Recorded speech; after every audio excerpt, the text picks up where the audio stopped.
What's up, Mario Cavazos? Good morning. Puro pinche Cowboys a la verga. They look good. They looked impressive in their first game. I know we're going to have a lot of Cowboy haters, but you know what? That'll be for later on this season because the haters were awfully quiet in yesterday's game.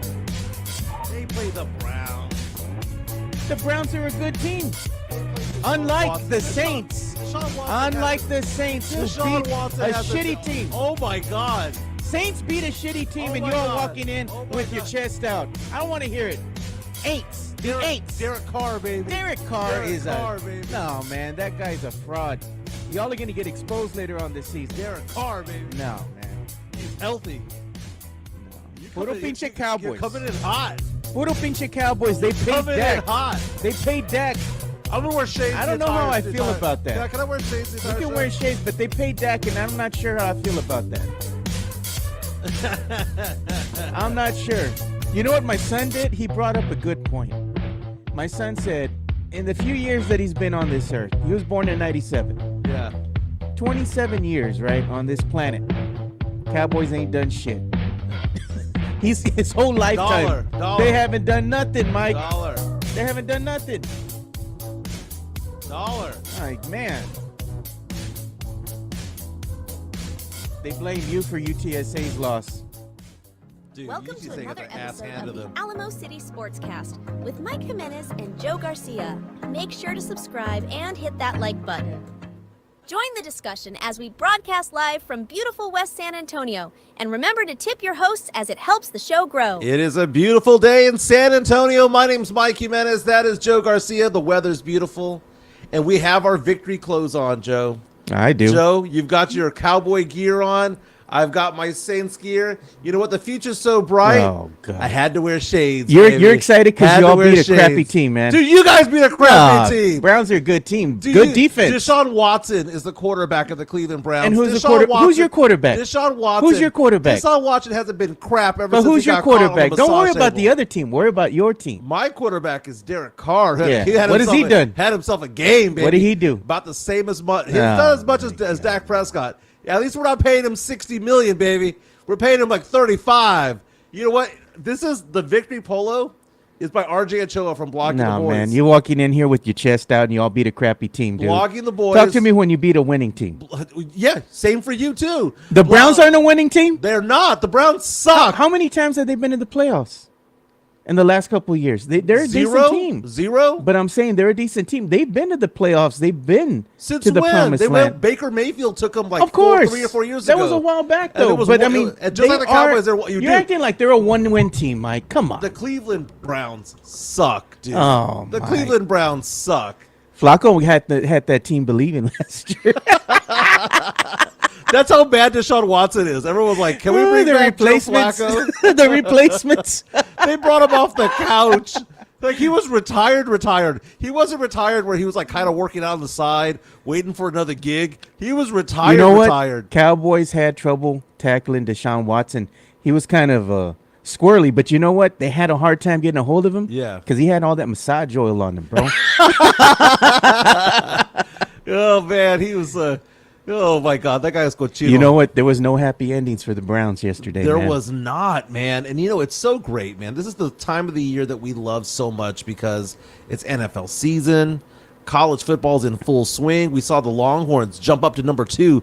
You know, we were talking to Johnny Walker, former Longhorn great, on Friday about the Texas Longhorns, and he kind of convinced us all that, wait a minute, not only does UT have a chance of winning this game, they have a chance of beating the living crap out of the Michigan Wolverines, and they did, which was great. On top of that, UTSA football, don't even blame me for the jinx on that. You guys told me to pick a team. My heart was saying Texas State because I want to go for the home team, right? But the fact of the matter is I said, you know what? UTSA is that one team that theoretically has a chance to make a playoff, right? ESPN said 16% chance. I was like, okay, well, I'll go with the playoff one, right? Yeah. Dude, Texas State. I watched that game last night. I know it was Saturday, but I was out of town. I watched the whole game last night. UTSA got its asses handed to them. Look at this. I like this comment coming in hot. Fernandez, thanks for watching, by the way. Why is Mike trying to look like Fernandez with the shades? Why is Fernandez talking in third person? That's what I want to know. No, but this is a fun time, man. This is a fun time of the year. Mike Menace is what Mike Menace. Oh God. Oh man, it's so funny. It's so funny. We have a lot to get into. You can be part of the show by being part of our YouTube stream. This is the time of the year that we have waited for. NFL season is finally here. We'll be talking a lot about the NFL, a lot about college football. Tyreek Hill. Okay, I don't like seeing police being too aggressive with people, right? But if it's going to happen to somebody, I want it to happen to Tyreek Hill. The guy's a douchebag, okay? Breaks women's legs, domestic abuser, stuff like that. So I'm kind of like, I'm not saying that's okay, but I'm like, I just don't care. At the end of the day, man, it's a traffic violation. Did they need to do all that, bro? Well, the reckless driving, how reckless was the reckless driving? Because reckless driving, if he was just speeding, I get it. But if he's reckless driving and there's pedestrians all over the place, especially because they're going into the stadium, I'm just saying that it might take a little bit. I want to know exactly what he did. I'm withholding judgment right now because we don't see the body cam. That's one. That hasn't been released yet. Two, we haven't seen any surveillance video of what he was doing when he was driving. If the guy was jumping curbs and stuff like that, I would drag his ass out also. Okay, so if he was just driving 15 miles over the limit, no, that's not cool. But if he was about to kill somebody on the road, we don't know yet. It's kind of hard to say. But, Joe, you have been talking so much trash about the Cowboys, how you're going to jump ship to the Texans. By the way, congratulations to the Texans as well. They survived. Yeah, it was. They were always ahead. They were never behind that entire game. But, man, they got themselves an RB1 and Joe Mixon. They just kept feeding the ball over and over and over again. They had over 30 touches. They fed him, dude. So it was great. It was great. So let's talk about the Cowboys, okay? Because you're coming out here, you're chest out, 1-0, excited because they went into Cleveland. Look better than advertised. Well, Cleveland has a good defense. Number 1 rated defense. Has a very good defense. Offensively, they suck. Cowboys go in there with a very good defense. Offensively, it's one of those things where what weapons do they have? They have CeeDee Lamb, and basically that is it, right? Who's going to be RB1? What were we going to see about Zeke? Was it going to be Dowdle? Will Dalvin Cook see the field? There was a lot of uncertainty going in. So much so, one of the uncertain things was what's going to happen to Dak Prescott, because Dak Prescott, again, wanted to have that extension. And it went down literally to the final minute, to the morning of the game. 11 a.m. Comes out with the news that he signed a 4-year deal worth $240 million, the highest paid player in NFL history, averaging $60 million a year. And then the way that they do it is a lot of it's a bonus, like 80 some odd million in bonus. Then they spread out the rest. But essentially it's $60 million a year. Most of it guaranteed, it's like 90 some odd % of it guaranteed, right? So if he has a Joe Theismann injury, Cowboys are still going to have to pay the guy. Yeah. But it was so great, man. It was so great because I was with friends who were Cowboy fans. And the phrase, you're damned if you do, you're damned if you don't. You're Dak if you do, you're Dak if you don't. You pay him, you got to hope and pray that he's going to finally find that clutch gene and he's going to win some games in the playoffs, right? You don't pay him, what happens? This team is suddenly a 3-win team. He walks. Cowboys have to eat $52 million of dead cap space. Yeah. They are a 3-14 team at that point. Without Dak, that's what they are, right? Even with a good defense, that's what they are. Dak Prescott is a top 10 quarterback. You and I went back and forth, and we said he's probably around 8 or 9, or 9th best. Even though he was second in MVP, he's 8th or 9th in talent. But that is I don't want to use the word elite because he's not. He's just very good. He can't get him past to the promised land, He's very good. He's a very good quarterback, but he needs all things to go his way. But the Cowboys go out and take the field against the Cleveland Browns. And I thought Cleveland had a chance for a couple of reasons. One, I thought Cleveland has a good defense. They have Myles Garrett. They have Ward.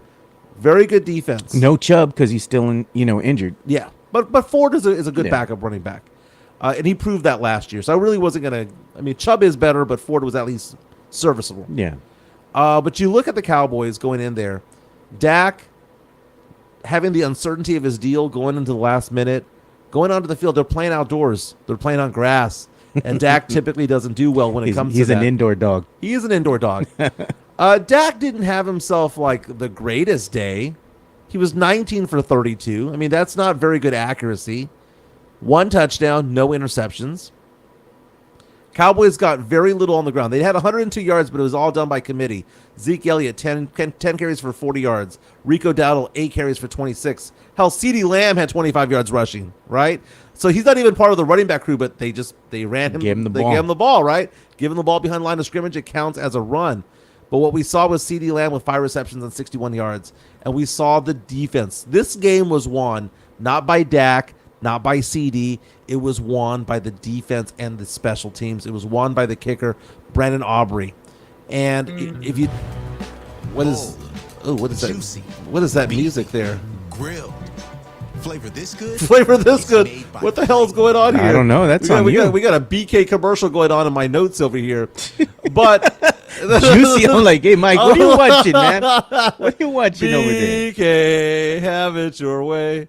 Yeah, so Jeez, man. let me go ahead and I don't know how your computer works, dude. Did the audio that's anything you hear on that laptop is gonna be beamed over here? So I'm looking up stats over here into the BK commercial. I think I've turned it off over here. There you go. Yeah, it was a BK commercial. So anyway, fantastic.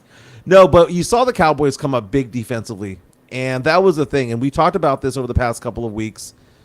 Are the Cowboys going to be good? Yes or no? It's going to depend on the defense because I don't think the offense is good enough to get them going. Cowboys put up 33 points, but really was it the Cowboys offense putting up the 33 points, or was it the fact that the defense came to play? And I think it was because of the defense. You take a look at the fact that Kevontae Turpin with a 60-yard punt return for a touchdown in the third quarter. You see that Brandon Aubrey kicking field goals like crazy from 57, from 50, from 40, from 46. Cowboys defensively came to play, man. And Dan Quinn no longer there, no problem. You know, they're not missing Dan Quinn Not at all. at all, man. So you take a look at what the Cowboys were able to do offensively. They were up 27-3 early in the third quarter. They put the game away right away. They had Deshaun Watson running for his life, man. This was a good game. 6 sacks, I think they had for the whole game. This was a good game. Like you're talking about, all those sacks that they had there. Cowboys just played a very, very good defensive game. And if they're going to be an elite defense, the Cowboys are going to have a chance to win. But again, what wins in the playoffs? Defense and running. They have the defense.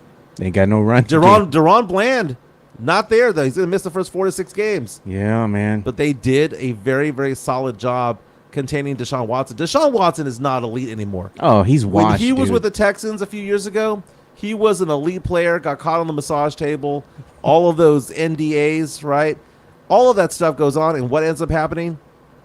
He's just not the same player anymore. He's washed, man. He's a very mediocre QB right now. Yeah. He just can't get it done at all. He couldn't get nothing going. And when it looked like, oh, you saw a little flash here and there of something happening, what happened? Wind up fumbling the ball over. Cowboys get possession. Rest is history. Stops the momentum right there in its tracks. But, you know, that's on the Browns. The Browns, if they would have kept the previous quarterback that they had, what was his name? The one that's now playing in Tampa Bay? Baker Mayfield. They would have kept Baker. Who knows what this team could have been? Could have been a special team. Baker took him to the playoffs for crying out loud. And look at what Baker's doing now with Tampa Bay. Yeah. You know, this He's last season. He's legit. Now that you give him consistency, you give him the offensive coordinator for 2, 3, 4 years in a row, because they were bouncing him from coach to coach to coach every single year. Not only was it 6 sacks for the Cowboys, it was the fact that they hit the quarterback 17 times. Ooh, that was a long day. I bet you Deshaun's hurting right now, man. And Deshaun Watson threw 2 picks as well. This was a defensive win for the Cowboys. It was, Make man. no mistake. Don't get me wrong, Dak managed the team. Micah Parsons was all over the place, man. He was disruptive, you know? Look at this, man. They held Jerome Ford, the running back, the RB1 for the Cleveland Browns, to just 3.7 yards per carry. The Cowboys just defensively just swallowed up the Cleveland Browns. And it was a good game for the Cowboy fans out there because the game was over early. You didn't have to like bite your nails. You didn't have to wait and ask the question, is Dak going to need to be clutch down the stretch? It didn't matter. It didn't matter. Cowboys got the lead right away. CeeDee Lamb, you might look at CeeDee Lamb and go, well, he only had 61 yards, right? But he set the tone early. He got 3 of those receptions, 3 of his 5 receptions in the first quarter of the game. They moved the chains early on. They got the defensive stops, and then Kevontae Turpin put the game away. Game over. And think about having a kicker like Brandon Aubrey out there. Dude Having was a money, kicker. man. I mean, they were going to line him up from like 70 at one point, right? Yeah. What was that other brother that they had the previous years that kept missing? Oh, dude, I It was forgot his name. bad, I forgot bro. his name. It was like 3 extra points he missed in a row, something like that. Okay, you know you have a good kicker when he lines up from 57 yards out, and you have more faith that he's going to make it than he is going to miss it. There was still plenty of power left on that ball. Dude, okay, just get the ball to the other side of the field. Get it past the 50, and you have a chance to score with Brandon But Aubrey. I mean, 70-yarder? I mean, He's damn. going to break the record one day. He's going to break it. You know, line him up for 68, 69. He's going to break it. That might get you past, the wild card game. Sam Salina says he made a 66-yard field goal that was called back because of a flag. Jeez. And then they bro. tried lining him up for 71, and they're like, "Now we changed our mind." People are asking the question, "Did I get punched in the face this weekend?" Antonio Nales asking, "No, baby, I'm just wearing my shades because I was wearing them on the way in here, and then I sat here talking to you all because the show started at 10, right? Yeah. And I get here right as the show is starting, right? And I forgot to take off my shades, and you and I were fighting during the 2-minute intro. You're like, I'm going to wear the glasses. Like, screw it, Cowboys look good. You know who else look good? Texans. Yeah, Texans look good. But you know what I wanted to see? I didn't get to see the 4-letter network because I just like seeing me some Stephen A. Coming in after a Cowboys victory. And they looked impressive today. I know he's talking smack. He's the biggest Cowboy hater. Didn't get a chance to watch it today. I know that Get Up and all that were talking about the Tyreek Hill situation more than anything else. Oh, yeah, of course. But the Cowboys, let's just call it what it is. The Cowboys went in. The Cowboys technically were underdogs. Yeah. They were 2-point underdogs. They went into Cleveland. They took care of business. But then in retrospect, you look at it and you think to yourself, well, really, how good was that Cleveland team? They were a good defense. They have a great defense. They have a great defense, and the Cowboys picked it apart. But it was picked apart because defensively, the Cowboys were put into good positions offensively. And then when you get 6 sacks on a quarterback, when you hit him 17 times, when you pick him off twice, when you have a punt return for 60 yards, you're going to win that game. You're going to win that game. It doesn't matter what you're doing offensively. And can I say it was great to see Trayvon Diggs being Trayvon Diggs again? It was. Man. It was. Now, his brother, Stephon Diggs, welcome to the Houston Texans. Stephon Diggs with 2 touchdowns. Yesterday, 6 receptions, 33 yards, but 2 of those 6 receptions were for touchdowns. Texans won 29-27. This is a game where C.J. Stroud, solid day, 24 of 32, 2 touchdowns, no interceptions. But they handed the ball off to Joe Mixon, play after play after play. 30 rush attempts for 159, 5.3 yards per carry. If you're telling me that C.J. Stroud with Nico Collins, Tank Dell, Stephon Diggs is going to have a running back going for 5 yards plus per carry, That's crazy. 25 to 30 carries per game, this is a team that is poised to make a run in the playoffs. Remember on the Cowboys, okay, maybe I was wrong. Maybe they're not going to have a losing season. Maybe they'll go 10-7, right? Maybe they'll go 12-5. We never know. Yeah. But this Texans team right now, if Joe Mixon is healthy, because that was the question when they got him in the offseason. It's like, well, will he be ready by week 1? Well, shit. 159 yards rushing. Yeah. Well, 159 and a touchdown. What more do you want from him? He goes out there and just explodes. Now, it seems like it was a close game, 29-27. Texans never trailed in this game. Texans were always up by 2 possessions, and then the Colts would get it to within 1 possession, 2 possession, 1 possession. They went back and forth, back and forth. But C.J. Stroud just didn't mess up. He's the real deal. I know a lot of people hating on C.J. Stroud. They're questioning him as a quarterback. Yeah. Oh, he's a fraud. He's going to be exposed in year 2. Yeah, sophomore slump. Looks good to me. Sophomore slump, right? Well, actually, I was mistaken. The Colts did have a quick early lead in the first quarter. It was 7-3, but after that, the Texans went the rest of the way. Fairbairn with a 50-yard field goal to make it 7-6. Diggs made a touchdown early in the second quarter to make it 12-7. And at that point, the Texans never looked back. Fairbairn had another 51-yard field goal in the third quarter. Jonathan Taylor with a touchdown to make it 15-13. But then Joe Mixon and Stephon Diggs both had a touchdown in the fourth. Texans go on to win 29-27. They took care of business. And not only did they take care of business, these are the games that you need to win, Joe. Yeah. To make the playoffs, you need to beat the teams that are mediocre or suck.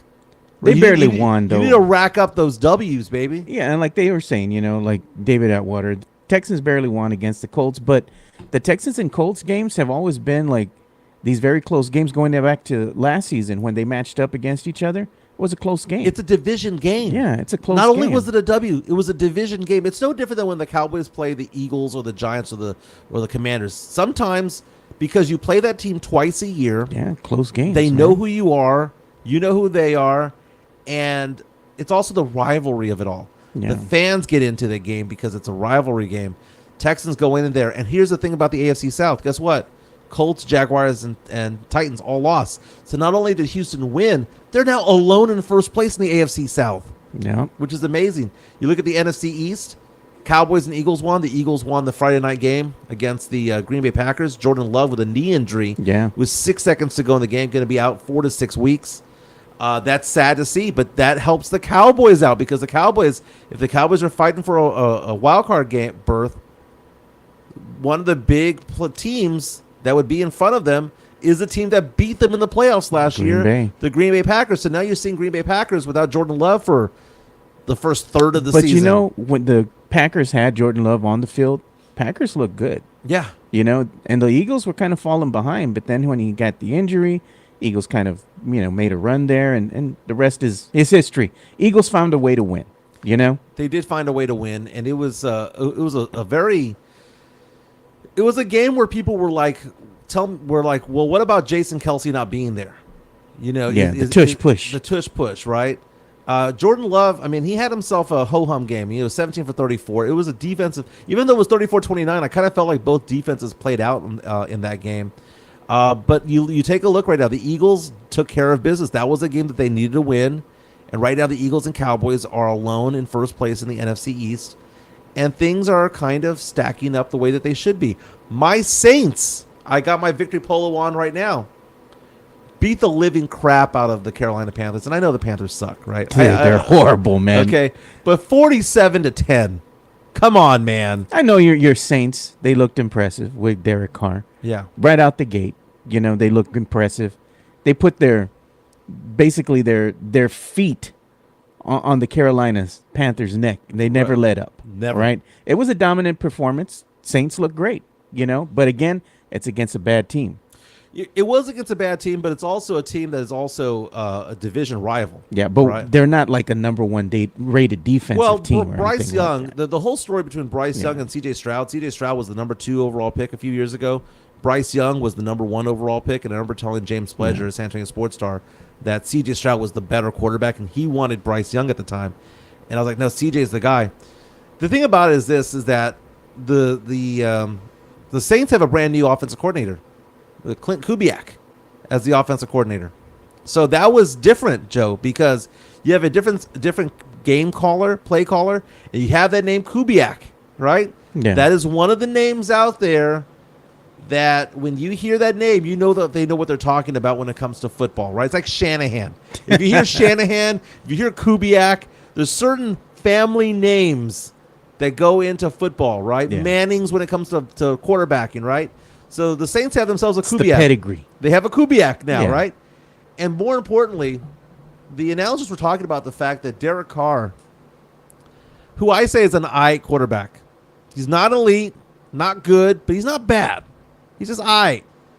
That this is the first time in probably 3 seasons that he's been 100% healthy.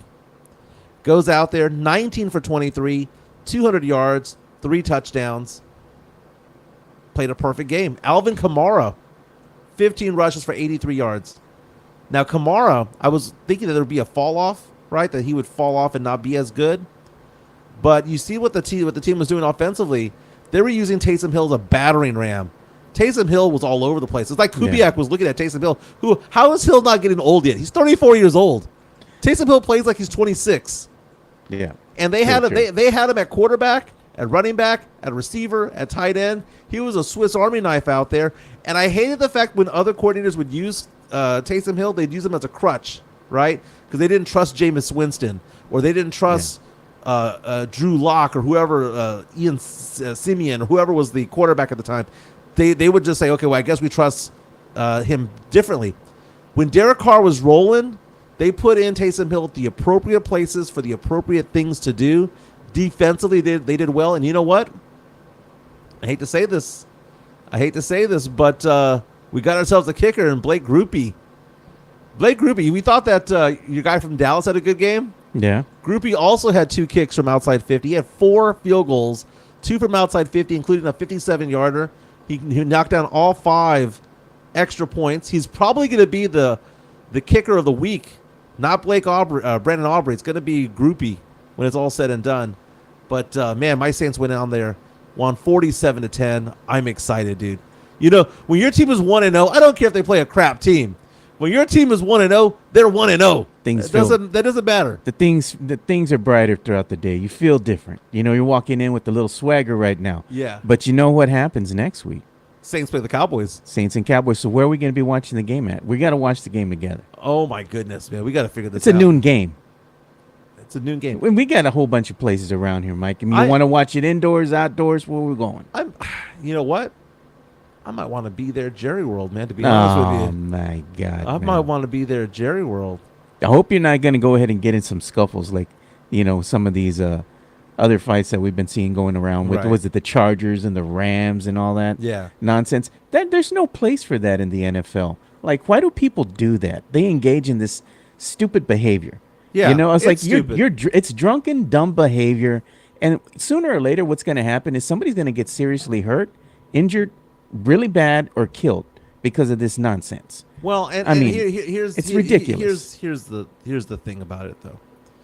There's a lot of drinking at college games, and True enough. This is gonna make me sound like a jackass, but it is what it is. The people that go to college football games aren't gonna get in trouble, no matter how much they drink. They're having a good time with their friends. They're having a great time. They're not gonna get in trouble, right?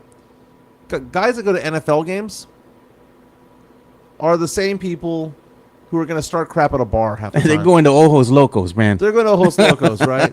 They've saved up all their money for the year. They've maxed out their credit card to be there. And they're not going there to have a good time. They're going there to get crap face, man, to get shit face. That is what they're doing. They even had this one brother that was holding a little girl over a rail, and they had to call security. Why would you hold a little baby like over a rail at a game? Because they're morons. That's a dumbass. They're morons, man. They're no different than soccer hooligans. That's the thing. I'm looking to see who's favored. Cowboys favored now, 6.5 points over the Saints. I look at that game, and it's funny. I would expect the Cowboys to win. They're the home team, right? They're the home team. The one thing that I do like about the Saints, though, that I found this to be interesting, because I was watching the game yesterday, and I get a lot of these games. People ask the question, how much of these games do you watch? I watched the entire Cowboy game. I watched the entire Saints game. I watched the entire UT game. I watched about 3/4 of the UTSA game, and I watched most. Were you at the game? I wasn't, man, and I'm glad I didn't go because I was wearing blue. I should have worn my maroon. You were on the fence. You wanted to choose your fighter, and I was like, I bet you anything you're going to pick Texas State. No, you chose the Roadrunners, and you made your announcement, and then the Roadrunners they got their teeth smashed in. And everybody's like, it's Mike's fault. Yeah. they had to have a scapegoat for someone to blame for the loss. Now, Sith coming out saying, I'm looking forward to it. The Saints have a great rush attack, and that's our Achilles heel. Here's the thing about the Saints, and I never really figured this out when it comes to this team, is that I'm looking at the Saints depth chart, right? Derek Carr, Alvin Kamara is a good running back. He's good. He's good. Very versatile. No doubt. He's a good pass catcher as well. Chris Olave, stud receiver. Rashid Shaheed, underrated, had a 60-yard touchdown reception yesterday. He's very good, right? They have Cedric Wilson, who was formerly of the Cowboys, and Juwan Johnson. Marcus Davenport. It was weird seeing him play with the Lions now. But Cam Jordan's still there, so yeah. I'm there. But here's the thing about the Saints that I find interesting as my team, okay? You look at the offensive line. So let's say Fuaga started the game yesterday. Left tackle, rookie. Got him in the first round in the teens. Yeah. So they spent draft capital on a first-round draft pick for a left tackle, right? Who do they have at right tackle? Trevor Penning. When did they get him?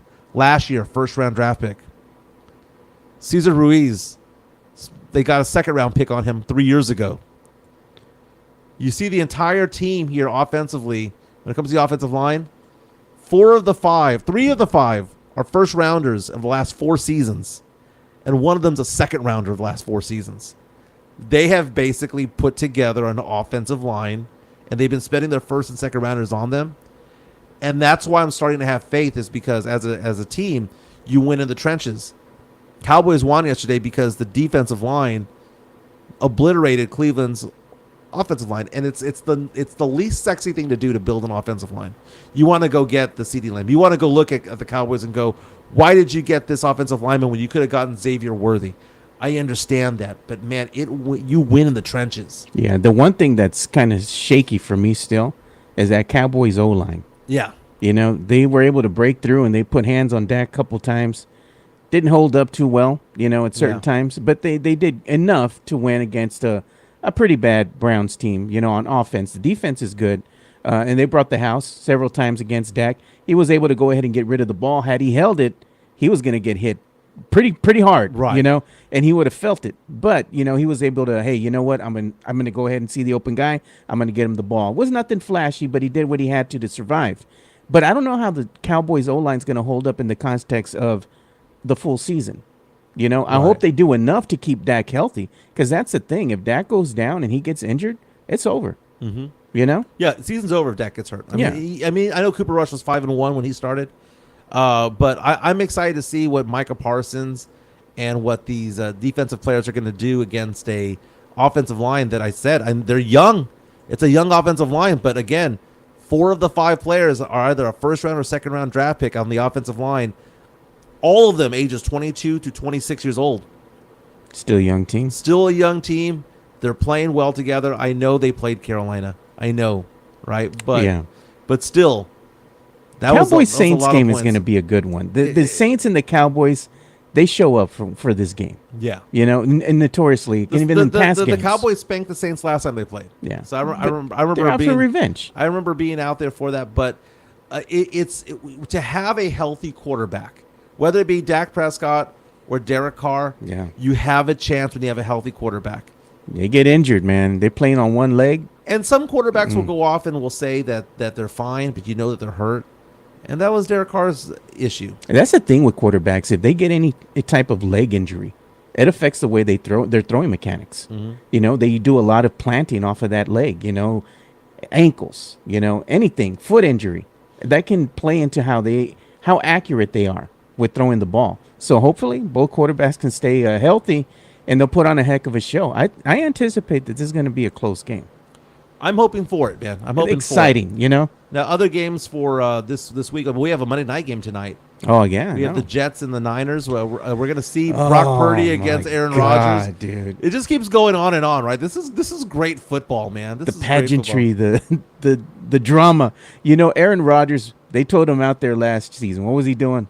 Coming out from the tunnel, waving the American flag. Didn't last, more than a down and, he was done. Yeah, it was for like the sixth place. Six plays, he was out. He was done, Coming back from the Achilles, everybody's questioning how healthy is Aaron Rodgers. Does he still have it? Remember, he hasn't thrown a ball on an NFL field for almost a year? Yeah, it's been a whole year. Let's see if he still has it, man. He's getting up there in age, Mike. He is. And it's exciting to see. And you're going to see San Francisco fully healthy.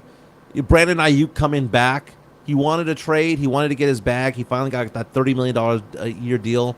Brock Purdy. It's one of those things. Is he elite or not? He's just very, very, very good. Next week's games, we mentioned Saints and Cowboys. That's going to be a noon kickoff. Bucks at Lions. Both teams are 1-0. You're going to have the Colts and Packers. Jets and Titans. You have the Niners and Vikings. I'm trying to look for a team here. Look at the Seahawks and the Patriots, man. The Seahawks got a win yesterday. That was a pretty interesting game. That was the biggest upset of the day, is the Patriots going and beating Joe Burrow in Cincinnati. I know we had somebody, David Otwater, saying that Bengals lost to the sucky Patriots. Burrow's overrated. You shut your mouth, man. That's an LSU Tiger you're talking about there. Hey, man. Patriots came in and they surprised the Bengals, dude. Mm-hmm. I mean, the Bengals should have easily dispatched the Patriots. And the Bengals have to go to Burrowhead. Or should I say Arrowhead? Is it Burrowhead or Arrowhead? Arrowhead. They're taking on the Chiefs next week. That's going to be a good one. Burrow has had Mahomes' number, but I don't know, man. I don't know if this is the same Burrow anymore. Not right now. The Sunday night game next week Chicago Bears taking on the Texans. Oh, that's going to be a stinker, man. The Bears ain't very good. We know this, man. Maybe that's the game I go to right there. That's the stinker right there. Oh, Sunday night game, Texans, Bears. Now, the Bears got the win yesterday, and I know like our good friend Carolina Teague was all excited about it because Yeah, she's a she's a Bears fan. fan.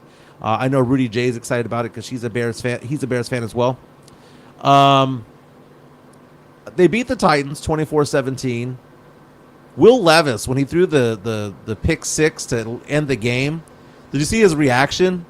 He threw the pick six and then he did this on the ground. He was on his knees. Yeah. He did this. As opposed to chasing after the guy, he was just doing this. Will Levis, who, brutal, man. But Caleb Williams, he got the win. So let's talk about the rookie quarterbacks. Caleb Williams got the win. number 1 overall pick. 93 yards passing. 14 for 23 for 14 for 29, under 50%, 93 yards passing, right? Yeah. The DeAndre Swift, the RB1, only 30 yards rushing. I'm sorry, Carolina Teague. I'm sorry, Rudy J, and all you Bears fans out there. You're not going to win games when your quarterback is throwing for 93 yards and your best running back is running for 30. That was a crappy This game, was an man. anomaly. This was the fact that Will Levis threw 2 interceptions, and the Bears defense won this game for them. That's what that was, right? You look over at the Washington Commanders.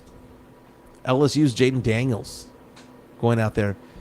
He apparently had a historic day yesterday. I mean, the Commanders lost, but he had a historic day for what he was able to do stat-wise. He looks a little bit comfortable out there, more comfortable as a starting quarterback. He was 17 for 24, threw for 184 yards, no interceptions, no touchdowns, but he rushed for 88 yards, 2 touchdowns. So Jaden Daniels is going to be a fantasy player, right? They're not going to win games. The Commanders aren't going to win a lot of games, but 88 yards rushing and 2 touchdowns? I'll Not tell you bad. another team that's not going to win any games. Not very many at all. Yeah. The Giants, man, with Daniel Jones. What has he done since he got his bag of $160 million? He hasn't done a damn thing. He has more pick sixes than touchdown passes Jeez. after getting $160 million. That team sucks. They are bad. awful, man. And now they have no Saquon. They suck bad. That's 2 wins for the Cowboys. They should already make them 3-0. They don't even play the game. They're 3-0 already, right? Baker Mayfield yesterday, 24 for 30, 4 touchdowns. 3 for 289. Man, I'm telling you, man, Baker's had a resurgence, dude, over there. He and Mike Evans, he has a thing with Mike Evans. They're in sync with each other. Mike Evans, 2 touchdown receptions, 61 yards. Chris Godwin had 83 yards rushing. Who would have thought receiving. Baker Mayfield would have picked up the mantle after the great Tom Brady left? They And- love him over there in and Tampa. look at what he's doing, man. I know he found a home. I'm happy for him because Baker is actually a decent quarterback. He was just given a bad rap over there with the Browns, you know? And look at now they're paying for it because they got crappy Deshaun Watson at the helm leading that offense. They ain't going to do nothing. Yeah, when dude. you lose to the Giants, when you lose to a Sam Darnold-led team 28-6 at home, you ain't going to win much of anything. Jeez, man. You know another thing that was disappointing? And it was funny to me? Falcons fans, dude. Oh, really? They couldn't beat the crappy Steelers team. They let the crappy Steelers team beat them 18-10. 10.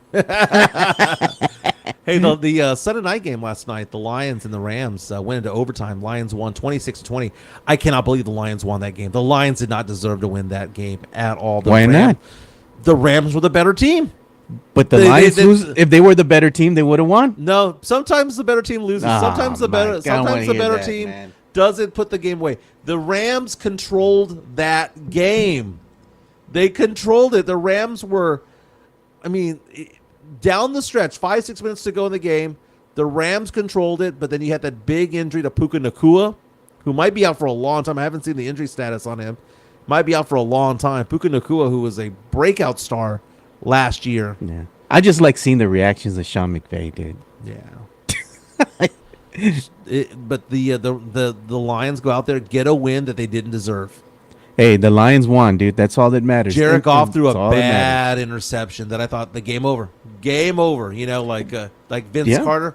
Well, Game over. Both teams had fumbles. Mm-hmm. You know, they fumbled the ball over. Jameer Gibbs had a 40 yards rushing and a touchdown for the Lions.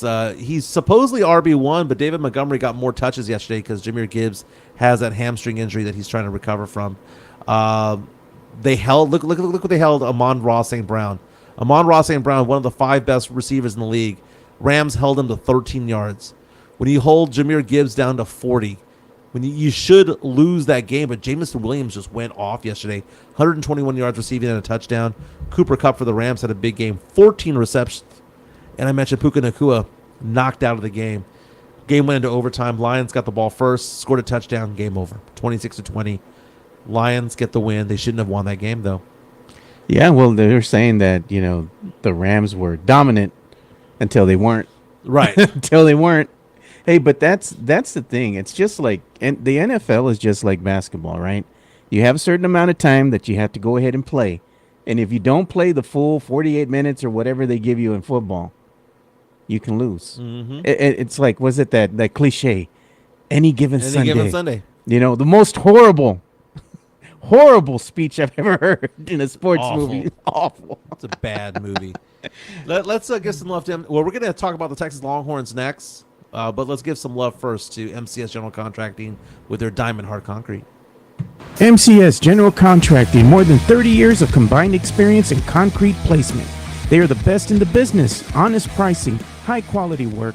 They get going on house foundations, driveways, concrete patio decks. If you want to extend the deck, extend the driveway. If you're a business and you need to put together a slab, a parking lot, or other concrete placement services or sidewalks, reach out to MCS General Contracting at 210-774-9155. They're confident in their skills, so give Chris Leha over at MCS General Contracting a call at 210-774-9155. And thank you for being a sponsor of this show. That's right, Diamond Hard Concrete. I'm a client myself. They do a fantastic job. Chris Leha and guys, they've been a supporter of this podcast from the very beginning. We really appreciate you guys for what you do. Big game on Saturday morning. Texas Longhorns went into Ann Arbor and just beat the brakes off the Michigan Wolverines. I'd be honest, man. I did not see this one going astray the way it did, dude. Johnny Walker, who was Texas Longhorns great, Holmes Husky great, Texas high school football Hall of Famer, yeah, who will now be on this show every Friday at 10:15 to talk Longhorn football. I love me some Johnny Walker. Not only is he knowledgeable about the game, he just loves sports in general. Yeah. And when you hang around the dude, you have a good time with Johnny, He man. does. We have a great time with him. 31-12, Longhorns won this game going away. Yeah. And I don't know what I'm more impressed with, the offense or the defense, because they go into Michigan. I mean, don't get me wrong. Michigan has a new head coach. They have a new quarterback. Davis Warren did not play well the first game of the season against Fresno State. And I was thinking about it. Like, Johnny was basically convincing us that, hey, Michael, hey, Joe, not only do the Longhorns have a chance of winning this game, they have a chance of winning this game going away. Yeah. Like running them out of the gym type of style.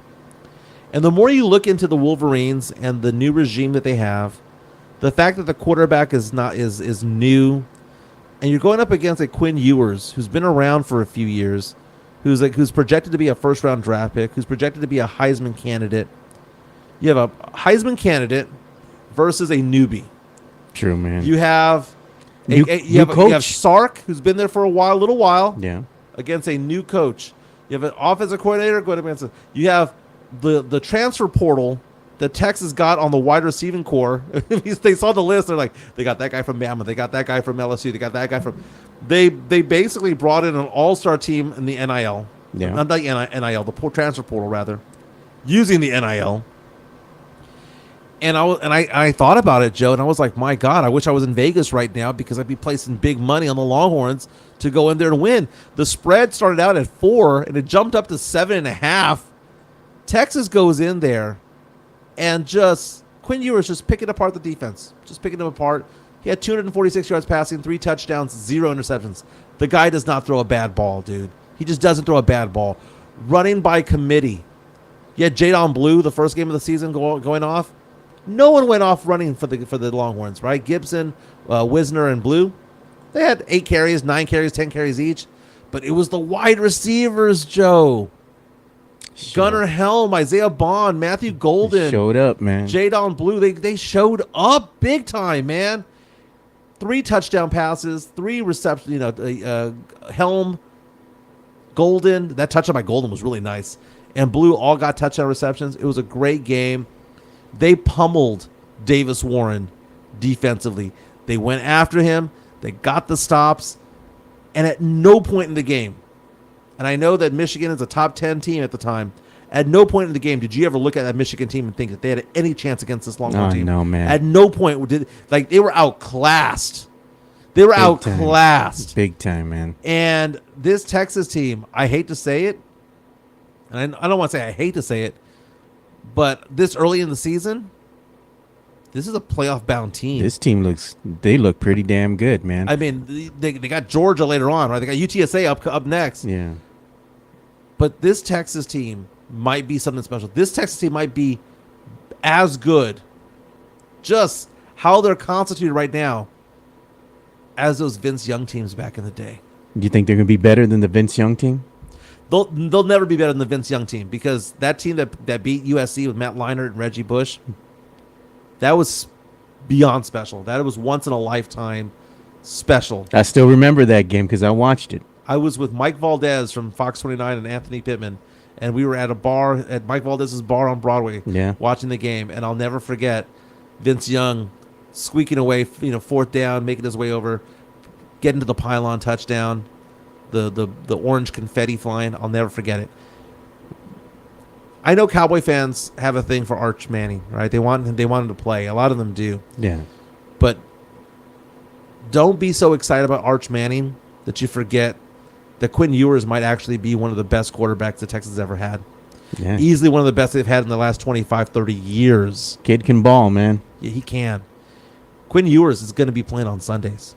Oh, no doubt. He's going to be playing in the NFL as a starting quarterback because the guy knows how to play. He does his progressions very well. Yeah. He doesn't telegraph where he's going to throw the ball. He knows how to hand off the ball well. He knows how to make decisions. He knows when to throw the ball away. He knows when to run for a first down. The guy is so good. You give him some weapons and he'll be perfectly fine out there. He's got a good football IQ. You know what pains me to say this though, man? As bad as the Giants are, what if he winds up saying, "You know what? I'm gonna go to the NFL draft." Go to the Giants, and he goes and becomes the new QB of the Giants, and they let the other brother go because he ain't doing nothing. He ain't worthy of that 160 million. And that would be like, damn, do I still root for this kid? Being a Cowboy fan. That's funny. I'm looking at USA Today. They released their mock draft for 2025 already. The NFL mock draft for 2025. Man. They have 5 quarterbacks going in the first round. And they have as their top one as of right now, Quinn Ewers. Yeah. And they believe that he'll eventually make his way to either the Raiders or the Giants. Jeez, man. You know what's going to be horrible, dude? UTSA, and this is a good point that Mario Gavassos brings up. Will UTSA score against Texas, dude? Ooh. Or is there going to be another blowout like Texas State, Man, if Texas State can put up 47, 49 points, what was it again? Yeah, it's not going to be good. By the way, the Longhorns moved up to number 2 in the rankings. And I thought they would be right around there. I thought they were 3-2, something like that. I didn't think they were going to put them at number 1. They still have Georgia at number 1. They still have Georgia there. Yeah. And Georgia played a cream puff of a school. But that game, just going back to the Longhorns, we're not giving them enough credit, dude. No. We're not giving them enough credit. Sark is legit. And I'm just so excited for that team right now because I don't see a deficiency. Defensively, they get after the ball. Offensively, they run by committee. Offensively, they've got 3 weapons at wide receiver. They've got a running back that can get out and catch passes. They've got a smart quarterback. And, dude, if Ewers got hurt, the season's not over. Yeah, Manning. Because you got Arch, you can go in there and potentially do something special as well. This team is poised to make a deep run into the playoffs. And UTSA is going to get obliterated, man. Is the season over for UTSA? I know they haven't started conference play yet, but come on, man. I mean, who do they got coming up? They winded up, they lost to Texas State 49-10. Before that, they beat Kennesaw State. Who? Kennesaw State 28-16. And that game got interesting because Kennesaw State was making a run, but the defense held. Now they're coming up on the 14th, which is next week, going and playing number 2 Texas. Mm-hmm. This is going to be nasty. It's going to be a nasty game. Texas favored by 34, man. Give them 44. 34-point favorite. Look, man, I love the hometown team, man. I'm a UTSA fan. My money goes to UTSA because my daughter goes to UTSA. So I'm rooting for UTSA. But they're going up against a powerhouse in Texas. Let's be honest, man. Now, the last time they played at Texas, I was at that game. Yeah. UTSA hung tight for about 2.5 quarters, and then the They wheels all right. came off. They were all right. They just, they got injury after injury, man. UT beat up UTSA that game, and that's why the game got lopsided towards the end. There's no Frank Harris. Just call it what it is. There's no Frank Harris. And it's a new offense.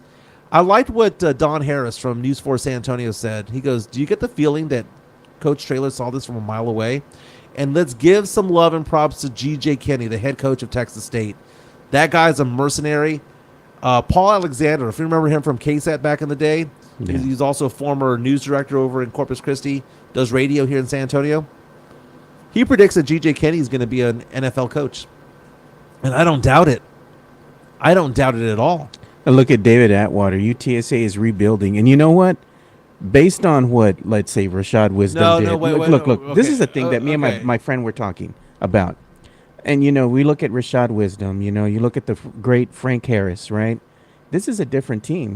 This is them trying to come in and form their own identity. They have a new quarterback and everything. This is a new era in UTSA football. So they're on the cusp of trying to come in here and say, kind of prove to everybody, what can we do? What's going to be our identity now moving forward? Because we don't have those players anymore on the team. This is a new era for UTSA. Right. A lot of the receivers are gone as well that we all knew and loved. Some went to different teams, transfer portal. Some just graduated. But the way that this team was constituted was not constituted to be a rebuild. It was constituted to be a reload. Yeah. Because transfer portal players came to UTSA as well. Yep. They're not in a rebuild situation where they should be allowed to lose 49-10. They got beaten up in the trenches on both sides. Offensive line, defensive line, both sucked. You were texting me throughout the game. You're like, dude, what's up with the line? You're like, the offensive line sucks. Yeah, was not no bueno, dude. It was not good. G.J. Kinney. Remember that name. He was the head coach of Incarnate Word. Yeah, UIW. When they made their run through the playoffs. Yeah, for one season, wasn't it? For one season? Yeah. Dude, I'm going to give you his rundown here of who he is. G.J. Kinney, born in 1988, right? So he's 35 years old. Here's what he's done. Now, he played for the San Antonio Talons back in the day. Oh, yeah. Okay. The arena team. Third string quarterback for like the Eagles and Giants. So he had some NFL pedigree, right? But he was an assistant coach for SMU in 2017. He goes to become an assistant coach in 2018 to Arkansas. 2019, he becomes the special projects coordinator for the Philadelphia Eagles. Next year, 2020, look at it, 2017, 2018, 2019, 20. He's a mercenary, dude. 2020, he goes to Hawaii, becomes the offensive coordinator. 2021, goes to UCF, becomes the offensive coordinator over there. 2022, goes to Incarnate Word. 2023, goes to Texas State. He's had a new gig every year for the last 7-8 years, and this is the first time that he's gone to the same team twice. He came back for a second season. He came back for seconds.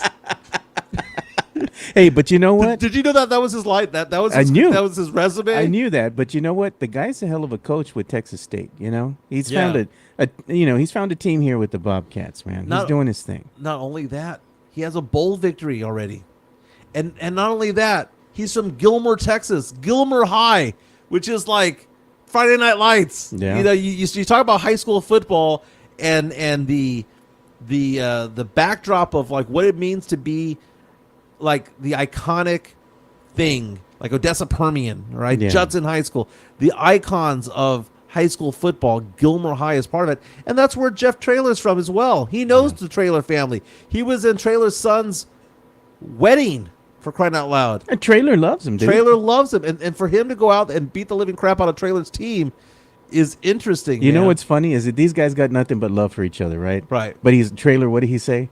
except when we play them on Saturday. Mm-hmm. You know, he goes, I'm rooting for the kid until we play against each other on Saturday. Then it's all about business. But unfortunately for UTSA, it did not bode well. But, you know, it is one game. Sometimes you have to get embarrassed, maybe once, maybe twice, so you can kind of, you know, pull yourself back up and say, you know what, we are capable of playing better. Even if they're going to go up against Texas, right? Right. Even if they just played better, I'd still be happy with that. You know? Now, at Hawaii, go back to Kenny real fast. At Hawaii UCF as offensive coordinator, he was good, dude. I mean, they put up some numbers. But then you go on, and he was 12-2 at Incarnate Word, made the national semifinals.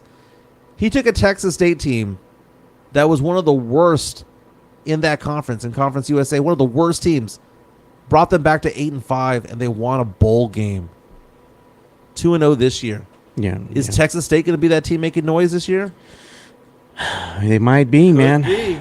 They might be. So people are asking about Tony Anala saying if it's 21-0 the first quarter against UTSA, just let Arch Manning in to play the rest of the game after that. No, you can't do that because you need to give Quinn Ewers a chance of winning the Heisman. And you don't get the Heisman by sitting out half of games. Said not your guy, you know? Look at that. Midtown Texas puts. That's a nice resume. It's a little bit of everything, right? He's a sampler platter of coaching, man. Yeah. And you look at it, even before that, his playing career, he played for Texas, and then he went to Tulsa, and then for 1 year he was with the Jets, and then he was with the Omaha Nighthawks, and then he was with the San Antonio Talons, then he was with the Eagles. He was with 3 seasons with the Eagles, right? So that's the biggest stop he ever had. He was with the Giants. He was with the Calgary Stampede, the Saskatoon Roughriders. The guy is a nomad. He has no home. I bet you right now he's living at the Best Western in San Marcos. I bet he doesn't even have a house. Like, where does he live? He's a journeyman. And Coach Kinney was on my old radio show, Halftime, back in the day, and he would be on every week, and he was funny. Yeah. He was funny. And when I would talk to him, and this is what I talk about coaches that identify with players, and I'm not going to go on a pop rant. Yeah. But having a young coach who can identify, talking to him about music, talking to him about like movies and stuff like that. He even told me one time that his celebrity crush growing up was Kelly Kapowski. I'm like, I can identify with that, dude. Yeah. I can identify with that.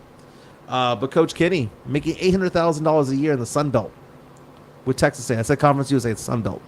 And we got some breaking news and update here on Cowboys tight end Jake Ferguson, who suffered a MCL sprain on Sunday. Per Ian Rappaport, they're saying that the injury is not season-ending, but Ferguson is expected to miss some time. So, great that he didn't, get an MCL injury. It's just a sprain, so I probably expect him to miss maybe 3 games, 4 games, and then he'll come back. So, some stats coming in. According to, let me see who this guy is. Make sure that's legit. Yeah, Blogging the Boys. Coming out saying that Cooper Beebe had 36 pass snaps and allowed 0 pressures in week 1. That was a thing, right? Cowboys is the offensive line going to hold up? $5 super chat coming in hot by Midtown Texas. Hey, for $5, Mike put the glasses back on. For 20, I'll do the show shirtless. Oh man, bro. Kidding. No. Kidding. No, man, but it's, for the most part, if you're a San Antonian, somebody from this area, you're happy, right? Your Cowboys won. Your Texans won. Your Longhorns won. Unfortunately, UTSA did not. But they lost to Texas State, and there's a lot of Texas State alum in this town. So it's the local team lost to a local team. I'm still gonna root and support UTSA. Like I said, my money goes to the school. Yeah. How am I not gonna root for them? They just had a bad game. It happens, man. I think they got exposed. Is what it was, man. That team got exposed.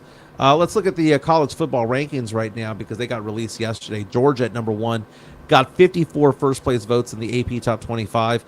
Texas jumps up to number 2, so they started the season at 4. They won the first game, went to number 3, then they jumped up to number 2. And then you've got at number 3, it's weird whenever I go onto the rankings, your computer goes haywire. You've got Ohio State followed by Bama, Ole Miss, Missouri, Tennessee, Penn State, Oregon, and then Miami.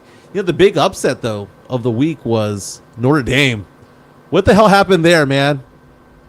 Notre Dame, who was ranked number 5 in the nation, loses to Northern Illinois. Who? I gotta look up the spread. Is this one of the worst upsets in college football? It is one of the biggest ones of all time. I mean, damn. You got beat by a nobody. Let me see what the odds are, dude. The favorites. The favorite in this game, Notre Dame had to be fair by 25 or 30 points, dude. Easily. So they're talking about the fact that Notre Dame is still favored to beat Purdue. But either way, dude, it's still stunning whenever you see a team like that happen. I remember App State going into Michigan and beating Michigan that one time. Yeah, I remember that. That was great. You see teams like North Dakota State go off and beat a team. That's when the goalposts come down, man. That's right. But to go into South Bend, to go over there, and not only that, to then get a check from Notre Dame for going over there and playing them. Yeah, beating up on them. Yeah. Because that's a weird thing, man, that these schools pay each other to play in their conferences, you know? Notre Dame was favored by 28 points. Damn. And according to Twin Spires Sportsbook, they say that Notre Dame's outright loss is a massive loss because some people were placing bets on the actual money line on Northern Illinois, and they had to pay out. Look at this one. We got an incoming $1.99 super chat from our friend, Tex-Mex Frank. Let's hear it. You know what he's asking for, Mike? He's asking for the grito. He's asking for it, Let's dude. hear it. Let me go ahead and find the grito. I'm going to have to switch scenes so I can get to it easier. Locked on Spurs. Oh, sorry. I hit the wrong button. There we are. Now we can play the grito.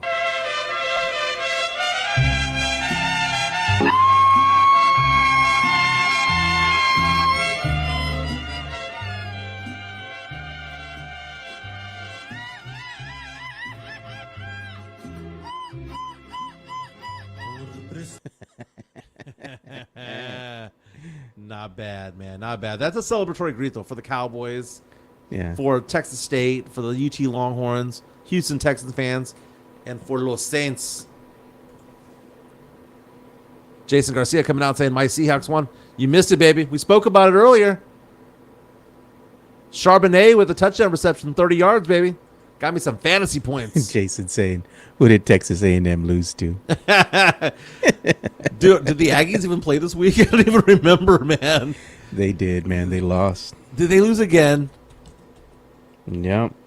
Dude, that quarterback for the Aggies sucks. Do you know how bad they are? I didn't even look to see if they had won or not. Yeah, man. Unfortunately for them, their season is not boding well, man. That is brutal, dude. I'm looking at the SEC. Georgia beat Tennessee Tech. Yeah, why is Georgia number 1 when they play Tennessee Tech in the second game of the season? Why? I mean, it's not like they're national champions, right? Yeah. The Aggies, though. The Aggies suck. Did they really lose this week? Are you joking about that? I think that. Let's go and check, dude. They played on the 7th, which was last week. They lost to McNeese State. Oh, they didn't lose. They beat McNeese State 52-10. Okay. Had me worried because I knew they were playing a lower level team. Yeah.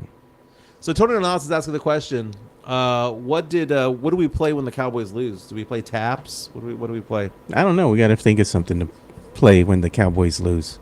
Monday night game tonight. You've got the Jets against the Niners. Who you got tonight? Come on, man. You got to ask me. I got Purdy and the Niners, dude. Rock Purdy, they're going to win. They're going to go out there and they're just going to decimate the Niners. I don't believe that Aaron Rodgers got any magic left in that Achilles heel of his. I'm kind of confused because the Niners are favored by just 3.5 points. No, you get man. 3 points for being the home team. You're telling me that on a neutral site, the Jets and the Niners are identical? No. No, man. Well, let me go ahead and get my money that I was going to put towards my mortgage, and I'm going to go and put it on the Niners to win this. Put it on the Niners, dude. By There's 3.5? no doubt. 3.5? You saw the Jets and what they were capable And of. look at the last over-under, year, man. Come 43.5. The over-under is 43. They can't combine for 43 Look, points. man, I'm going to be honest with you guys. The Jets, they have a decent enough defense, right? Their defense is solid. It's just the offense that's been in question. Even with an Aaron Rodgers out there leading that offense, he's unproven. He hasn't played for a whole season. We don't know what version of Aaron Rodgers you're going to get out there on the field. And at the end of the day, who's he going to throw to? Mm-hmm. Who are his targets? Who's that? Aaron Rodgers on the Jets. Well, I mean, the Jets have a pretty decent squad, man. They're all right. No, I actually think they're actually above average. They're all right. I mean, let's take a look at their depth chart here. They got Breece Hall, who's one of the best running backs in the league. Top 5 running back in the league, Breece Hall. They got Garrett Wilson. They got Mike Williams. They got Alan Lazard. I mean, he's got Xavier Gibson. He's got some pretty decent talent out there. Look at Mario Cavazos. Tyler Conklin. No, I think the Jets actually have an above-average team offensively. Jets have a solid defense, and MCM is nursing a hamstring. I like this Jets team. Do I think they're going to beat the Niners? No. But I think the Jets team is going to be better than what most people think. I mean, I'm not saying they're going to go off and make the playoffs, but get 7-8 wins. I can see it happening. Look at Tony Ornelas. I'm going for a great first Monday Night Football upset of all time. I still got the Niners winning, man. And I think the Vegas odd makers would agree with this. Yeah, well, I don't know. Niners only favored by 3.5, man. Give me those points. Now, week 2 of the league, you know how we have those Thursday night games? Yep. The Thursday night game is going to be the Buffalo Bills at the Miami Dolphins. Both teams undefeated right now. Both teams at 1-0. I like that game. That's the Thursday night game that I want to watch. And I do need to apologize for saying that I did not want to watch the Ravens against the Chiefs. Not that I didn't want to watch it. I didn't want that to be the first game of the season, but it was a great game. It was a good game. It was a great game. Let's give some love to Jeff Garcia from Locked On Spurs and Ken's 5. Sure. Let's do it. Locked On Spurs is your daily Spurs podcast, hosted by Jeff Garcia, the lead Spurs writer for Ken's 5 San Antonio. Jeff has a healthy plethora of guests all the time on the Locked On Spurs podcast. You can also follow Jeff on Threads at Jeff G. Ken's 5 SA. You can also follow Jeff on Twitter at Jeff G. Spurs Zone. So make sure you go ahead and give Jeff a follow not only on Threads and Twitter, but also on YouTube at youtube.com/@Locked On Spurs. This is where you're going to be able to find the replay of the Locked On Spurs podcast. Make sure to like, subscribe, and share. That's right. You can subscribe on YouTube, subscribe on Spotify like I do. He has an article on Kens5.com. You can link to it at Jeff G. Spurs Zone on Twitter and Threads, where Dwight Howard claims it was harder to compete against Kevin Garnett than it was against Tim Duncan. So you can listen to some Duncan bashing there if you wanted to, or read it. Other things on there was that there was a post on Instagram from Jeremy Sohan. Play the music there. Oh, my God. Can you play it? Sohan coming out. I know that you're going to run for the hills, man. Yeah, Jeremy Sohan bumping some Grupo Frontero.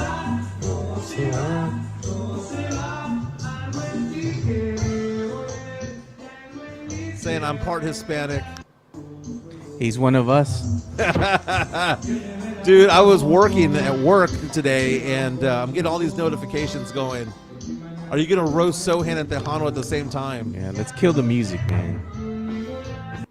That's funny. Yeah, we'll probably wind up getting a copyright strike. YouTube is weird like that, man. If you play like a second of music, they'll be like, oh. Well, we'll blame Jeremy Sohan for that. We'll be Yeah. in YouTube jail. No, we'll be all right. But still, you know, Jeremy Sohan vibing out there. Tony wants the shades back on. All right. Can't take them off now. Antonio Hernandez is telling Joe doesn't play fantasy football. I can tell. I don't play fantasy football, but I'll tell you what, I'm a betting man. I'll bet on these damn games. There you go. Me and Brandon, Big Papi Medina, and we were doing the fantasy gods right last season, and I was always making fun of him because he was always taking the safe bets, and I was always shooting for the hills, you know, gunning, running and gunning. My bets when they hit, dude. You'd be walking away with like 2 G's in your pocket. Okay, so here are the injuries in the NFL, by the way, that have happened in week 1. Jordan Love, quarterback of the Packers, MCL sprain, will miss at least 2 weeks, could be as many as 6. Receivers, Jordan Addison of the Vikings left the game with an ankle injury. Running backs, Ty Johnson of the Bills left the game early on. Tight end, we saw this in the Browns game against the Cowboys. David Njoku left the game with an ankle injury as well. High ankle sprain. He's going to be out for a while. Jake Ferguson of the Cowboys out in the third quarter with an injury after a 2-yard reception. Sprained MCL. So, I mean, not a lot of big names. Texans lost Jeff Aduka, who they got in in free agency. Former first-round draft pick, they say, exited Sunday's win with a hip injury. Marshawn Lattimore of the Saints, veteran defensive back, ruled questionable. Super chat coming in from Sam Salinas for $4.99, saying, shout out to Fiesta, Texas Fright Fest employees playing the part of Plague Doctor with the full Edgar on full display, shaking my head. Dude, okay, first of all, we're entering Halloween season, baby. You know, did False Fall happen early? It got down to 61 degrees. Was it a little chilly this morning? 61. It was nice. Oh, good. You could actually go for a little walk or a run. Yeah, it was nice. Oh, I was going to ask you, did you ever find Daisy, man? I was worried about that. Never did. She's gone. Yeah. Check next door, dude. Check next door. I'm sure she'll I've been checking. up, I've been checking every day, dude. She's gone. Oh. And not only that, and I fear for her life because she's a little bitty thing. Because also there's coyotes in the neighborhood. Yeah. I live in the county, and there's other dogs, stray dogs. It is what it is. You know, that dog was destined to be a runaway because we found her as a runaway. Yeah.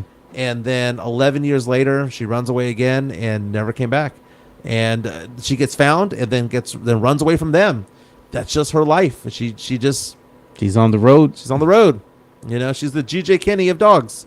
She wants to. She's a nomad.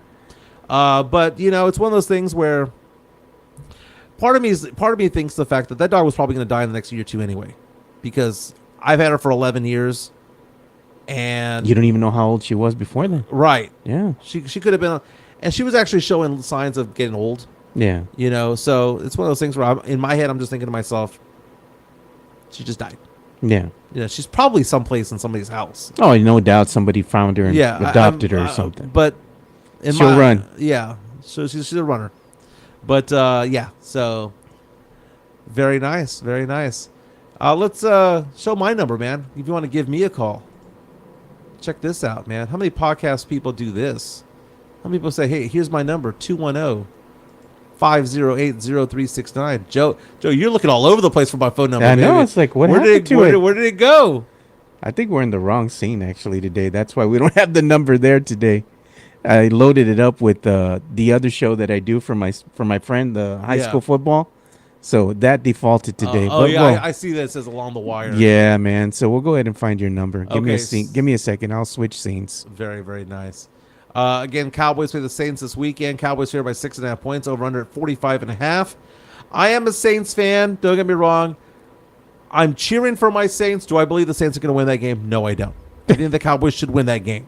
Okay, but I'm cheering for the Saints, and I would be the worst person to be around Monday if that happens. There we are. There's my number, 210-508-0369. It is September. September is Life Insurance Awareness Month. If you need life insurance, if you have life insurance and want me to review it, give me a call, 210-508-0369. I've been licensed in life insurance, disability, and long-term care for 19 years. Also, I'm also an investor, so if you have questions about retirement plans, retirement accounts, old IRAs, old 401ks, you want to have them invested, you want to have a financial advisor attached to them, that's what I've been doing since 2005. 210-508-0369, 210-508-0369. And I know a couple of the people that follow the podcast pretty regularly are our clients. They became clients after the fact, right? They remember me from the radio days. They remember me from the podcast days. And there's that. I was asked to be on a podcast, and I got to find out. Someone sent me an Instagram the other day, wanted me to be part of an NFL podcast that they're doing locally. Might check that out. They're talking about Daisy. Cowboys are about to wax the Saints, what they're saying here. I don't doubt it. But here's the thing. I get to be a Saints fan and go into the game like this. If we win, we win. If we don't, we're not supposed to win. Right? That's the thing. So let's take a look at that. Offensively, the Cowboys have an eyed offense. Right? So the Cowboys have CeeDee Lamb. CeeDee Lamb's going to have to go off for a bigger game than he did before. The Saints are better than the Browns. That I know for sure. Okay? The Saints have a B+ defense, and the Saints have a B- offense. Is that enough to win? Well, it depends on what the Cowboys are doing. Is Dak throwing the ball away? Is Dak going to be struggling because Ferguson's not there? What is Cam Jordan going to be unleashed? Is Cam Jordan going to be in Dak's face the entire game? When it comes to kickers, Groupie and Aubrey are probably the two best in the NFC right now. So it's not like you can say, well, we have Brendan Aubrey. Yeah. Well, we got Groupie. You know, they're both capable of knocking it in from 60. So special teams, Saints have a pretty good special teams. Cowboys have a pretty good special teams. Running game, I think the Saints have a better running game. I think the running back attack of Alvin Kamara and Taysom Hill, Jamal Williams, I'd rather have those three than Rico Dowdle and Zeke Elliott. By the way, let's talk about Zeke Elliott. What did you think of Zeke in his first game back with the Cowboys? He's all right. He had a touchdown. He's all right. I mean, he didn't light it up. He's serviceable. Is that what you really want as your RB1? 10 yards, No. 10 carries, 40 yards, 1 touchdown? No. I mean, he's all right. He was all right. That's about it. That's all you can say about him. He's all right. I mean, he was the first guy that Dak hugged because he was right there next to Dak when he got the word that the contract had been done. It was a done deal. A combined 12 touches. Yeah. Rico Dowdle going out there and getting 8 touches for 26 yards. Rico Dowdle, he was given a chance. Didn't take it. It's not like he lit it up. No. CeeDee Lamb, though, special player, man. CeeDee Lamb is a very, very special player. I'm very happy for the Cowboys getting the win. Very happy for CeeDee Lamb getting the bag. Very happy for Dak Prescott getting the bag. Does he deserve it? You know, it is what it is. You're gonna suck without him. Jerry, he put himself in the corner, man. And you know, the Cowboys, if they didn't pay Dak, they take that cap hit. They pay Dak. You know what? They pay Dak. They actually get a little bit of cap space freed up. And guess what? Now they have enough money to sign Micah Parsons. Mario Cavazos, 10 carries for 40 yards is caca. Sam Salita says, how sad is it that the over-under was 39.5 yards rushing? Jeez. And he get 40. Vegas knows, baby. Vegas knows everything. They said if the Saints beat Cowboys, will Mike do a Saints grito? Ezekiel got a 1 yard touchdown because of the line.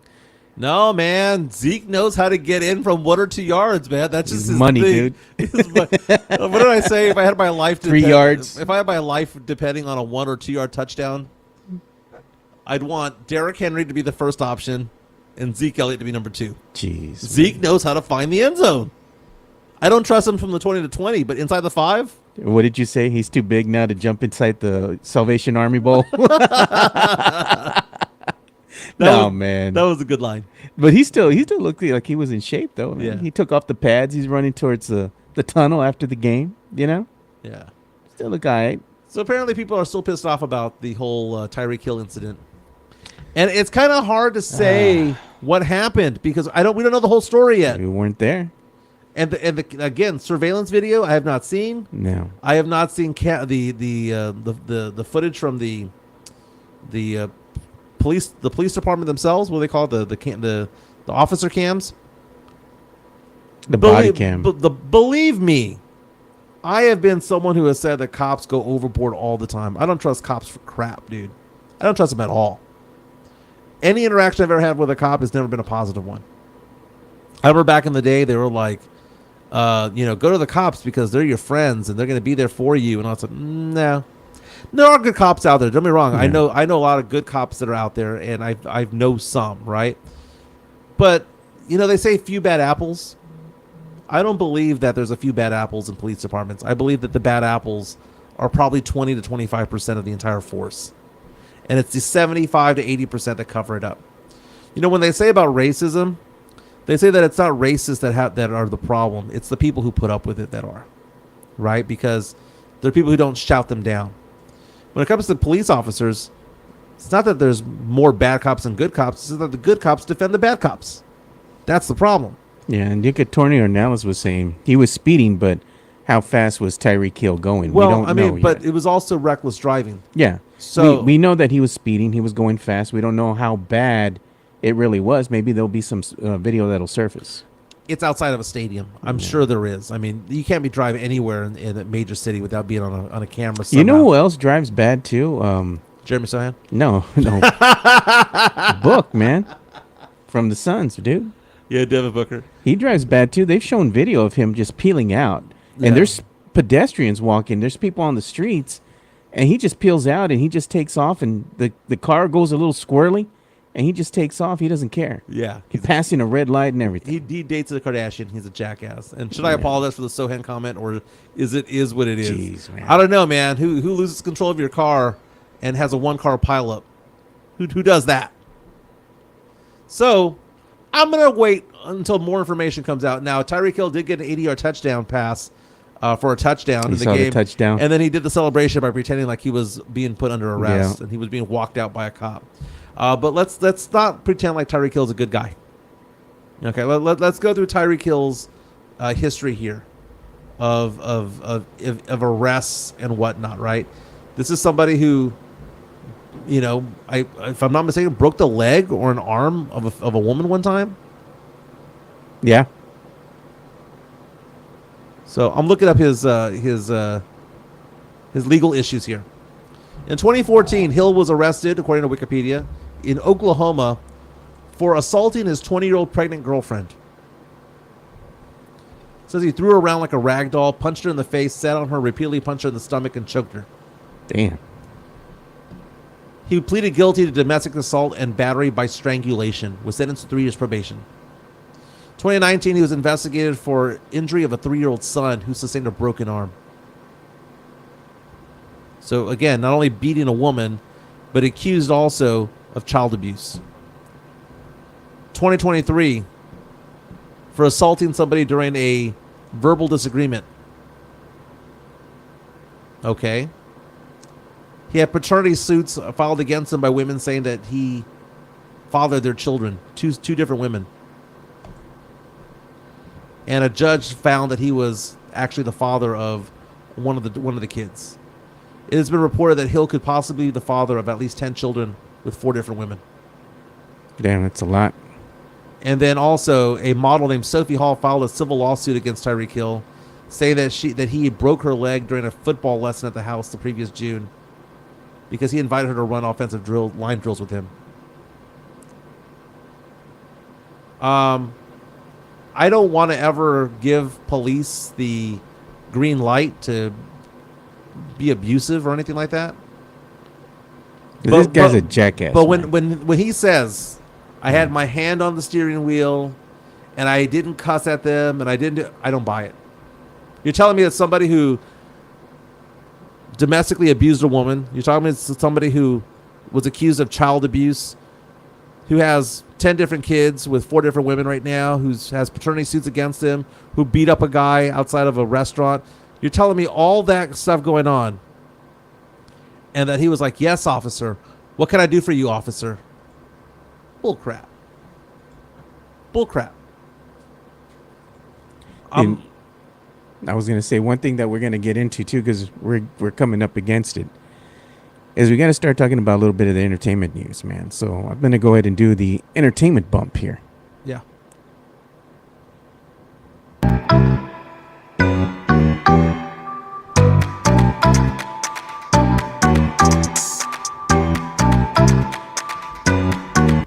What you want to get into? So, weekend box office, man. Over the weekend, I did go see wow. Beetlejuice I'm going to see it this Friday. with the family. It was a good movie. $110 million, man. You liked it? I liked it. And still up there, man. Deadpool pulled in 7.2. Its haul now is 614 mil. Mm-hmm. Reagan, whatever. Yeah. 5 mil. Alien Romulus, 3.9 mil. It ends with us, still there. Forge, Twisters, Blink Twice, the greatest of all time, followed by DM4 at 1.8 mil over the weekend. So that's your weekend box office right there. Beetlejuice is king right now, number one. I'm glad that you liked that movie because I cannot wait to see it, by the way. It was good. It was funny. It's a Yeah. Beetlejuice movie. Yeah. It's funny, so I enjoyed it. Family liked it too. Very cool. Very cool. And guess where we saw it? You saw it at Flicks. No. right around the corner. Westlakes? The Westlakes. The Marbach Nice Theater. I think it's nice. You're like, it's nice for Marbach. It's not bad. Not bad. Check this out, man. On my screen, we have a new tropical storm in the Gulf, Francine. It was projected to go towards Houston, but the new projections have it going towards my daughter in Baton Rouge, Louisiana. Baton Rouge. And I told my daughter this morning, she was like, well, Dad, I'm off on Thursday and Friday. I was like, well, if you're a journalist, you probably won't be, because if you're working and a hurricane and tropical storm goes through, it is what it is. My daughter is going to be going to Ohio, go see her mom, and she's going to be flying into the storm if that happens. So I'm trying to tell my daughter that sometimes bad things happens, right? Sometimes things don't go your way, but that storm is going to be, I mean, it's going to be a hurricane when it hits. Louisiana, dude, just gets pummeled all the time. Kind of crazy. That's projected to be like a 1. Yeah. Yeah. But those can still... That's going to drop a lot of rain. And the fact that Louisiana's underwater, under sea level. Speaking of that, dude, I don't know if I'm going to go, but my wife has a conference to go to in New Orleans. Nice. So that's on October the 29th all the way to the 1st. So we'll see what happens there, man. Because I tell her, I got work, I'm doing this show too.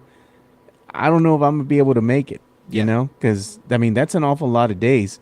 I tell her if I take my laptop, and I take my headset and everything, essentially I could work from the hotel or the motel where we're going to stay. But the internet's always iffy, man. I need reliable internet. So I'm like, I don't know if I want to chance it, man. Because what if I'm stuck over there? I have like maybe 1 megabyte. That's not going to really cut it. And when's this again? The end of the month? Yeah, the end of the month of October, dude. 29th through the 1st. We'll see, though. There's not anything that's been written in stone yet. We're still getting details on, flight times and all this kind of stuff. And I got to find out, does the hotel or motel, whatever we're staying at, do they have like a lobby where you can actually work, like do business and stuff? FYI, I might be doing this show Friday from Houston or someplace like that because I have a business meeting that I might have to go to this weekend. Yeah, it will just let me know because me and Spernandez were talking and we might want to do the show on Friday because it's been going to be a big fight weekend. So we want to talk about boxing. No, I mean, I can still do it. It's just I have a client potential client that lives in the near downtown Houston. Mm-hmm.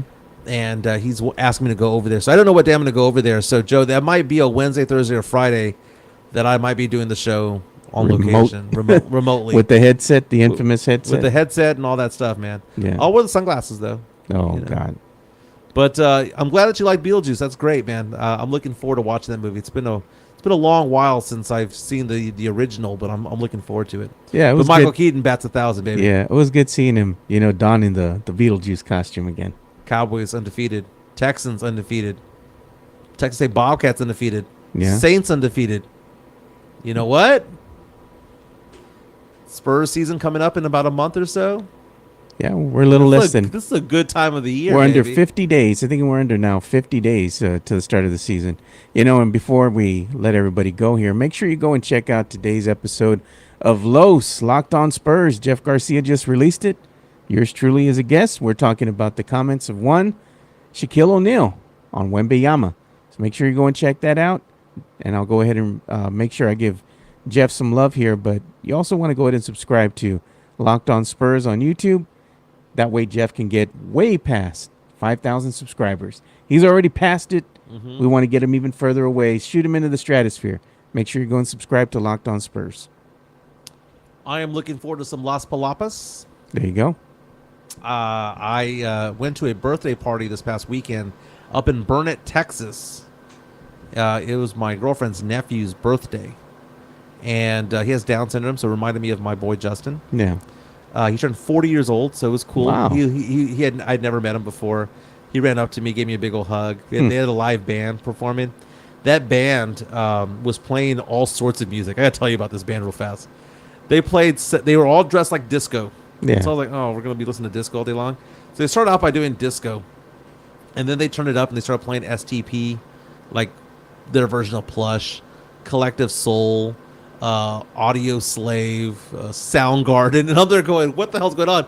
And so the two girls that were in the band were older ladies, and they would they were all dressed in sequins, and they looked like they came out of the 70s, right? Yeah. And the guys would back them up, and then when the guys were singing their songs, which was basically 90s music, they would back them up. But what's funny was that when they would back up the guys of the 90s, they'd back them up with a cowbell and a tambourine. And it was so much fun, so funny listening to hearing Plush and like all of these different songs with a tambourine. I had never heard it before. They actually did a pretty good job. Happy birthday to Ruben, 40th birthday. Fantastic. He has downs. He loves wrestling. Oh, nice. Francesca bought him a ton of like T-shirts that had like John Cena, that had Steve Austin, all these different wrestlers. He's all about wrestling, and that's the great thing about wrestling. I will say this about wrestling, whether it be high level like WWE, or whether it be low level like RCW, or whatever the case would be. The local, I shouldn't say low level. Yeah. The local, the special needs community loves wrestling more than anybody else. Yeah. And they know everything about everyone. And it was so cool seeing him do that. I had not been to Burnett, Texas, and I'm looking at these places and I'm thinking to myself, I want to go live in a place like that. LBJ Park, Blanco, Burnett. Beautiful out there, it's dude. beautiful. Just get some land and just hang out, man. It's beautiful. Bear County Social Apparel. Mike met her family already. When is Mike getting married? Come on, man. Just let me be me, baby. No, maybe one day. Let me see here. UTSA got clobbered. Why are people are just coming in now? We're talking about UTSA smack. Tim Gonzalez, Duke is undefeated too. Yeah. No, I before getting married again, I have to unravel the first one. So my divorce is finalized in November. So that just is what it is. But will I get married again? That's kind of me, baby. That's just who I am. You know, I don't want to be 50 and the single guy at the bar anymore, dude. I don't want to be 50 and 50 at the nightclub single, dude. I don't want to live that life. Oh, I forgot to show this too as we start ending the show here. This is the rankings right now that they have. Heisman ladder. Following week 2, look who's number 1 right now. Makes perfect sense, man. That's Quinn why Ewers. that's why you can't have Arch Manning going in there in the third quarter anymore. There you go. There's your top 10. A Heisman Trophy. Texas goes undefeated. Texas goes 1 loss. Again, I'll be going to that game against Georgia. Oh, there you go. That's going to be a battle right there, man. It's going to be a good game to go to. Very nice. Everyone have a fantastic day. It is as I'll trademark this from RJ Ochoa. It's a Victory Polo Monday. Everyone have a fantastic day. I'm going to Las Palapas. Going to get myself that Al Carbon salad with ranch, baby. Doing low carb. Be back tomorrow. Everyone have a fantastic day.